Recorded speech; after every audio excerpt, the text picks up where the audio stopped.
में बहुत ज्यादा हो रही है बारिश, और बारिश के चलते बाइकों के अंदर अजीब अजीब प्रॉब्लमें निकल रही हैं। जैसे कि किसी के इंजन में पानी जा रहा है, किसी के वायरिंग में पानी जा रहा है, कोई पूरी बाइक पानी में जा रही है। और बहुत सी बाइकें ऐसी हैं जो बस पानी की छींटें पड़ती हैं, उसके बाद वो अपने नखरे चालू कर देती है। ऐसे हमारे पास स्टैंडर्ड आई टेंपो में लोड होकर क्लाइंट बता रहे हैं कि वो नॉर्मली कहीं जा रहे थे, हल्की हल्की बारिश होती है, बारिश जब थोड़ी सी ज्यादा बढ़ जाती है तो एक गड्ढा आता है उनके सामने, उसमें भरा होता है पानी, उनको पता नहीं चलता कितना गहरा, वो बस गड्ढे में से निकलती है, उसके बाद बुलेट हो जाती है बिल्कुल बंद। हॉर्न इंडिकेटर वाला सब कुछ काम कर रहा होता है, बट इंजन चेक लाइट नहीं आ रही होती है, उसके अंदर फ्यूल पंप की मोटर भी काम नहीं कर रही होती है। तो नियर बाई किसी मैकेनिक के पास जाते हैं, वो अपना आधा से 1 घंटा लेता है उसको चेक करने में। उसके बाद वो क्लाइंट को बता रहा है कि इसका ECU खराब हो चुका है। तो उनके मेरे पास कॉल आती है कि रमन भाई ऐसे ऐसे दिक्कत है। तो मैंने उनसे बोला भाई ऐसे चलते चलते ECU एकदम से खराब नहीं हो सकता, 1000 में कोई एक आध केस हो सकता है। तो उन्होंने कहा मैं टेंपो से आपके पास भिजवा रहा हूं, तो आप खुद ही चेक कर लो। तो बुलेट हमारे पास आ चुकी है, इसको लगाते हैं जल्दी से ऊपर और चेक करते हैं क्या वाकई इसका ECU खराब हुआ है। अगर ECU खराब हुआ है ना तो 10 से 11 हजार खर्चा आने वाला है। चलिए देखते हैं इसके अंदर क्या हुआ है।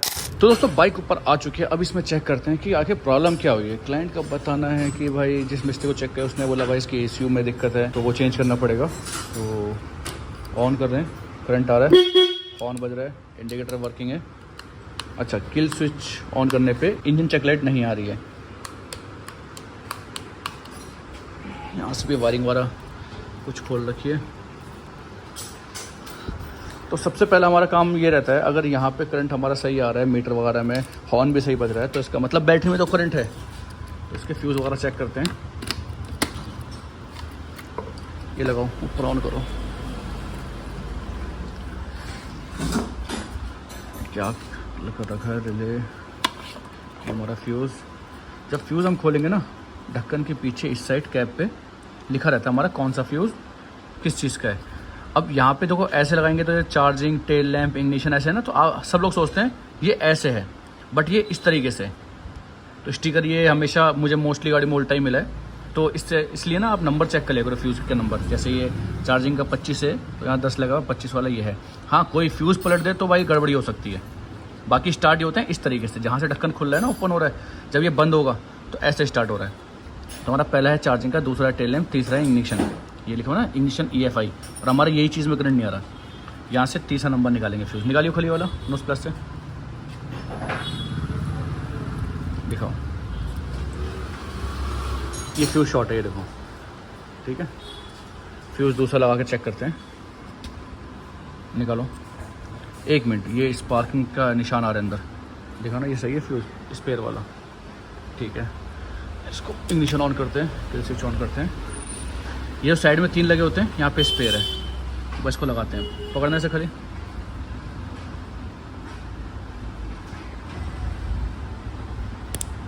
चल, फ्यूज़ हो गया, ये उड़ गया, लगाते ही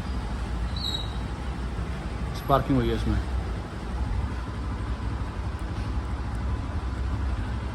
तो इसका मतलब ये फ्यूज शॉर्ट हो रहा है इग्निशन वाला, इसकी कहीं से वायरिंग शॉर्ट है। वायरिंग कौन सी शॉर्ट है? जो हमारी रेड वाली लाइन होती है, ये वाली करंट वाली, ये प्लस की होती है जो बैटरी में सारी होती है इग्निशन स्विच के बाद। और यहाँ से जो जा रही है, ये जा रही है ब्राउन कलर की, देखो ये ब्राउन, ये ब्राउन वाली वायर कहीं पे स्पार्किंग कर रही है। तो हमें अब ये चेक करनी है। बैटरी कवर खोलो, बैटरी कवर खोल के अब हम क्या करेंगे, ये वाले को ना फ्यूज़ नहीं लगा के हम डायरेक्ट इसको करंट देंगे ब्राउन वाली वायर से। इसमें एक वायर लगा लेता हूँ पहले मैं, ये मैंने खराब वाला फ्यूज़ लगाया है। अब देखो, अगर इग्निशन स्विच ऑफ है अभी, ये अब भी स्पार्किंग कर रही है, ठीक है। और ऑन करते हैं, ऑन करना, ये स्पार्किंग करिए। स्पार्किंग नहीं करनी चाहिए, बहुत हल्का सा माइनस का करंट आना चाहिए।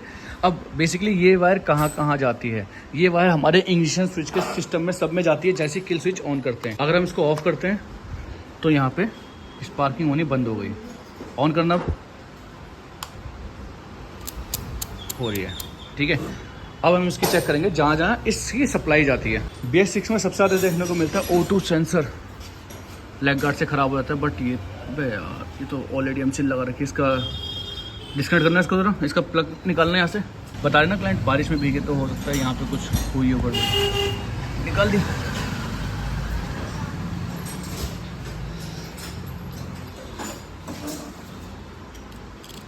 सही हो गई, ये लो फ्यूज़ लगाना। अब वही शॉर्ट हो रहा है, सही फ्यूज़ लगाना इसका, तीसरा नंबर का ये वाला लगा दो कोई से भी। ये बीच वाला 10 नंबर स्पेयर है, ये भी हटाओ, निकालो इसे, चेक करो सही है।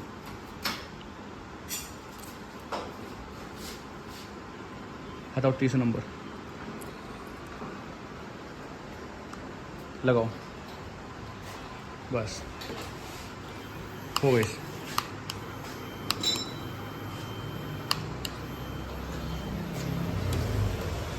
इसका ऑटो सेंसर खराब हुआ है,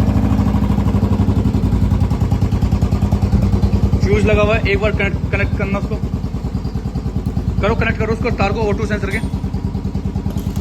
हाँ लगाओ, 1 मिनट इसको हैंडल करो, दूर से देखते देखते हैं कि क्या होगा। लगाते ही देखो फ्यूज शॉर्ट हो जाएगा।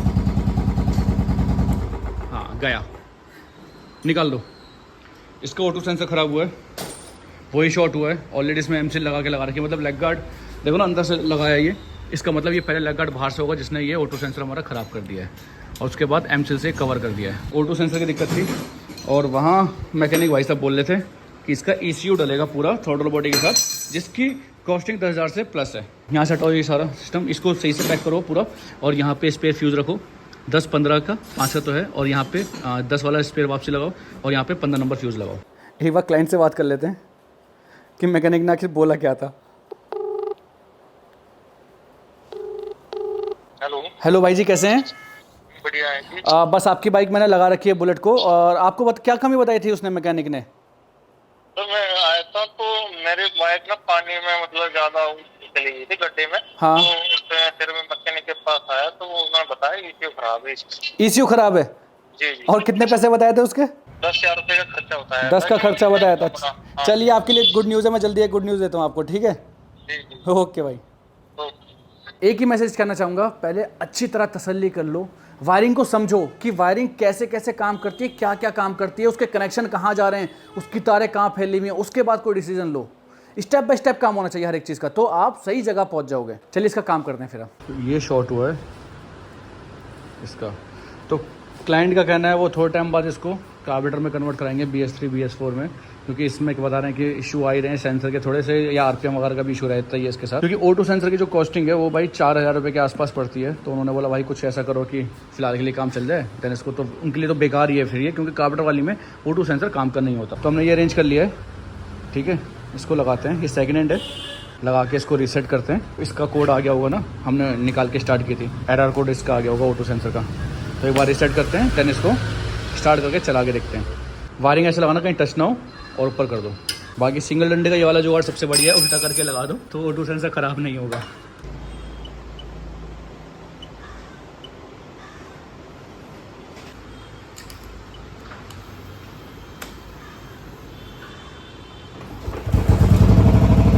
सेट आया अभी,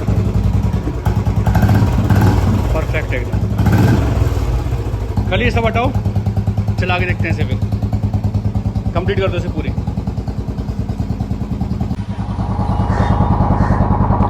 चलिए चलते हैं।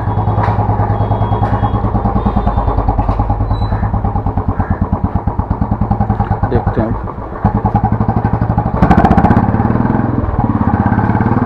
जब उतारते हैं ना सारा पेट्रोल आ गया है तो फ्यूल पंप सूखा हो जाता है, इसलिए उतारते हुए एक बार गाड़ी बंद होती है, झटका जरूर मारती है।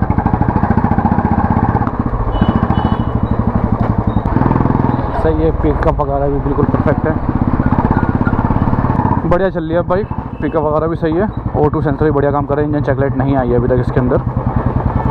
बाकी इसमें लगा हुआ इंदौरी सिलेंसर, आवाज़ बढ़िया होती है इंदौरी सिलेंसर की, बट ये लीगल नहीं है, ये भी बैन कर दिए सारे सिलेंसर। सही है बाइक को करते हैं डिलीवर। आइए थोड़ी बात करते हैं। देखा दोस्तों, आपने इसका खाली ऑटो सेंसर शॉर्ट हुआ था और कोई कमी नहीं थी। उसने छूटते ही भाई बोल दिया, मतलब क्लाइंट के पैसे लग जाएं उससे कोई मतलब नहीं है। हर मैकेनिक का फर्ज है कि बाइक को अच्छी तरह चेक करके उसके बाद सही डिसीजन बताए कि इसके अंदर हुआ क्या है। आखिर कस्टमर को बाइक के बारे में कुछ नहीं पता होता, अगर उसके साथ ऐसा करेंगे तो भाई चीटिंग होती है। होपफुली आप समझ जाएंगे मेरे पॉइंट। तो दोस्तों आज की वीडियो बस इतना ही। इंतजार के वीडियोस का मिलते हैं बहुत जल्दी वीडियोस के साथ। Be safe, ride safe, drive safe.